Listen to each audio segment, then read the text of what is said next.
రేపు జరగబోయే AP ICET 2025కు అన్ని ఏర్పాట్లు పూర్తయినట్లు ఆంధ్ర విశ్వవిద్యాలయం వైస్ ఛాన్సలర్ ఆచార్య జిపి రాజశేఖర్ తెలిపారు. 2 సెషన్స్ గా జరిగే ఈ పరీక్షలకు 37,572 మంది అభ్యర్థులు దరఖాస్తు చేసుకున్నట్లు ఆయన పేర్కొన్నారు. మొత్తం 94 సెంటర్లలో పరీక్షలు జరుగుతాయని, ఉదయం 9 గంటల నుంచి 11 గంటల 30 నిమిషాల వరకు మొదటి సెషన్, మధ్యాహ్నం 2 గంటల నుంచి 4 గంటల 30 నిమిషాల వరకు రెండవ సెషన్లో పరీక్షలు నిర్వహిస్తున్నామని చెప్పారు. అభ్యర్థులు గంటన్నర ముందే పరీక్షా కేంద్రానికి చేరుకోవాలని అన్నారు. తమ వెంట ఎలాంటి ఎలక్ట్రానిక్ గాడ్జెట్లను తీసుకురావద్దని సూచించారు.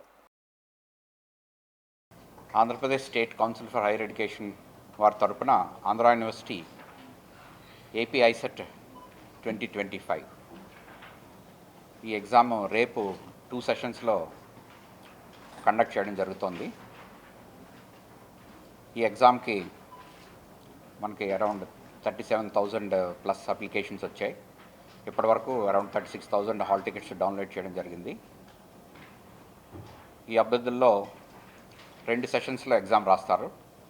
Morning session 9 to 12, afternoon session 9 to 11, afternoon session 11:30, 150 minutes exam. Afternoon session 2 o'clock start అవుతుంది. సో మార్నింగ్ సెషన్ అభ్యర్థులు ఎట్టి పరిస్థితుల్లో 8:45 కల్లా కంప్యూటర్ వాళ్ళకి అలాట్ చేసిన కంప్యూటర్ సీట్లో కూర్చోవలసిందిగా అభ్యర్థన.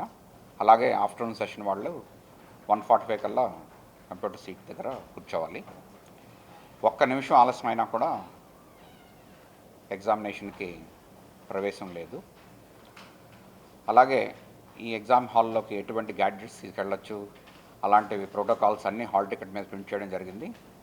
అది చూసినట్టయితే ఎటువంటి గ్యాడ్జెట్స్ కానీ, క్యాల్కులేటర్స్ కానీ, ఏమన్నా స్క్రిబ్లింగ్ ఉన్న ఐటమ్స్ కానీ తీసుకొని వెళ్ళబడదు. వాటర్ బాటిల్స్ ఎలాంటివి తీసుకెళ్ళాలి అవన్నీ ఇన్స్ట్రక్షన్స్ రాయడం జరిగింది. అవి స్ట్రిక్ట్లీ ఫాలో అవ్వాలని అభ్యర్థులకి సూచన. ముఖ్యంగా ఇది టైం బౌండ్ టెస్ట్ కాబట్టి చాలా స్పార్క్తో వేగంగా చేయాలి. సో దానికోసం మాక్ టెస్ట్ లింక్స్ కూడా ఉన్నాయి. సో మాక్ టెస్ట్ ఉపయోగించుకొని ఎగ్జామ్ ప్రిపేర్ అయిన వాళ్ళకి ఇంకొంచెం ఉపయోగపడుతుంది. స్టడీ మెటీరియల్స్ అటువంటివి లోపలికి అనుమతి లేదు.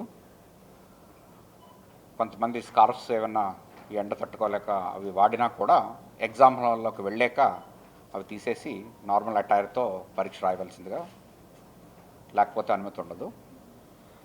అలాగే టెక్నికల్ గ్లిచెస్ ఏమన్నా ఉంటే ప్రోటోకాల్ స్ట్రిక్ట్గా పక్కవారితో మాట్లాడకుండా చెయ్యెత్తి ఇన్విజిలేటర్ అటెన్షన్ డ్రా చేసి ఇన్విజిలేటర్స్ మాట్లాడి ఆ టెక్నికల్ గ్లిచెస్ ఏమన్నా ఉంటే సాల్వ్ చేయాలి. కొంచెం ఎక్కువ గ్లిచెస్ ఉండి కంప్యూటర్స్ మార్చవలసిన పరిస్థితి వస్తే ప్రోటోకాల్స్ ఫాలో అయ్యి క్యాండిడేట్ ఏ విధంగా నష్టపోకుండా అన్ని జాగ్రత్తలు పాటించి అవి చేయడం జరుగుతుంది.